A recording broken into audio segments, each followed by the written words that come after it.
ನನ್ಗೆ ಯಾಕೋ ತುಂಬಾ ಸೊಂಟ ನೋತಿದೆ ರೀ. ಇವತ್ತೊಂದಿನ ಮನೇಲೆ ಇದ್ದು ಮಗುನ ನೋಡ್ಕೊಳ್ರಿ.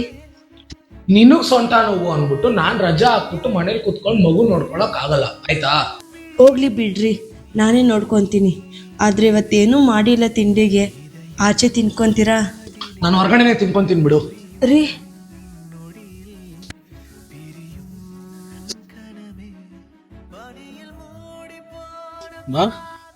ಬೆಳಿಗ್ಗೆ ರೇಗಾಡಿ ಇದಕ್ಕೆ ಸಾರಿ ಮಾ.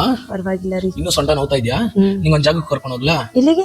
ಈ ಸ್ಪಾ ಅಂತ ಅಲ್ಲಿ ಮಾಡೋ ಬಾಡಿ ಮಸಾಜ್ಗೆ ನಿನ್ ಮೈಕೈ ನೋವೆಲ್ಲ ಮಾಯ ಆಗುತ್ತೆ. ಹೌದಾ? ಹೌದು, ನಾವಿವತ್ ಬಂದಿರೋದೇ JP ನಗರಲ್ಲಿ ಲೊಕೇಟ್ ಆಗಿರುವ ಈ ಸ್ಪಾ ಇಂಟರ್ನ್ಯಾಷನಲ್ ಗೆ. ಹೋಗ್ತಿದ್ದಾಗೆ ಪ್ಯಾಲೇಸ್ ಗೆ ಎಂಟ್ರಿ ಆಗ್ತಿದೀನಿ ಅನ್ನೋ ಫೀಲ್ ಇತ್ತು. ಯಾಕಂದ್ರೆ ಅಷ್ಟು ಚೆನ್ನಾಗಿ ವೆಲ್ಕಮ್ ಡ್ರಿಂಕ್ ನ ಕೊಟ್ಟು ನನ್ನ ರಾಣಿ ತರ ಟ್ರೀಟ್ ಮಾಡಿದ್ರು. ಚೆನ್ನೈಯಲ್ಲಿ, ತಮಿಳುನಾಡಲ್ಲಿ ಅಷ್ಟೇ ಅಲ್ಲ, ಈ ಸ್ಪಾ ಈಗ ನಮ್ಮ ಬ್ಯಾಂಗ್ಳೂರಲ್ಲಿ ಕೂಡ ಫೇಮಸ್ ಆಗ್ತಿದೆ. ಇನ್ನು ಈ ಸ್ಪಾದಲ್ಲಿ 13 ಲಕ್ಸುರಿ ರೂಮ್ಸ್ ಅವೈಲೇಬಲ್ ಇದೆ. Golden room, Buddha therapy room, Bali room, Italian room, black stone room, arch room, Arabic room, bamboo room, cave room, Taj room, temple room ಅಂತ ಸಿಕ್ಕಾಪಟ್ಟೆ ಸಖತ್ ಆಗಿರೋ ರೂಮ್ಸ್ ಇಲ್ಲಿ ನಿಮ್ಗೆ ಸಿಗುತ್ತೆ.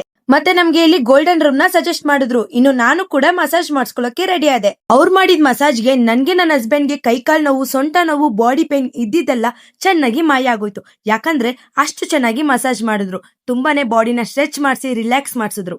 ಇಷ್ಟೆಲ್ಲ ಆದ್ಮೇಲೆ ಜಕ್ಕುಸಿಯಲ್ಲಿ ಹಾಟ್ ವಾಟರ್ ಜೊತೆ ಅವ್ರು ಕೊಟ್ಟಿದ್ದ ಜ್ಯೂಸ್ ನ, ಐಸ್ ನ ಎಂಜಾಯ್ ಮಾಡ್ಕೊಂಡ್ ತಿಂದೆ. ಸೊ ಇನ್ನು ಯಾಕೆ ತಡ ಮಾಡ್ತಿದ್ದೀರಾ? ಈಗ್ಲೇ ಹೋಗಿ ಈ ಸ್ಪಾ ಇಂಟರ್ನ್ಯಾಷನಲ್ ಗೆ ವಿಸಿಟ್ ಮಾಡಿ.